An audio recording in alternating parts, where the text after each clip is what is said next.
Getting a driver's license in Ohio starts with passing two tests, the driving test and the maneuverability skills test. You can schedule your road test online through the BMV's website. On the day of your test, bring your temporary permit, called a TIPIC, and make sure the car you're using is in safe working condition. If your TIPIC says it's limited and non-renewable, you'll also need to complete special driver training requirements through the Ohio Traffic Safety Office.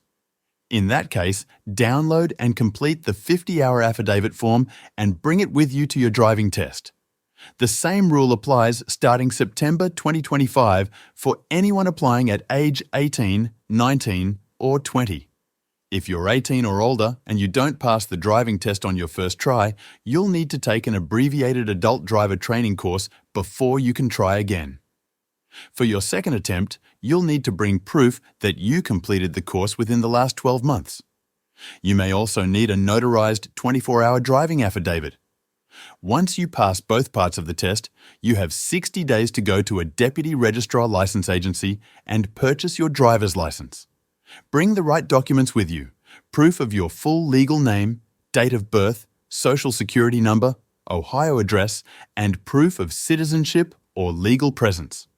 The BMV has an online checklist to help you figure out exactly what to bring. That's the full process for getting your license in Ohio.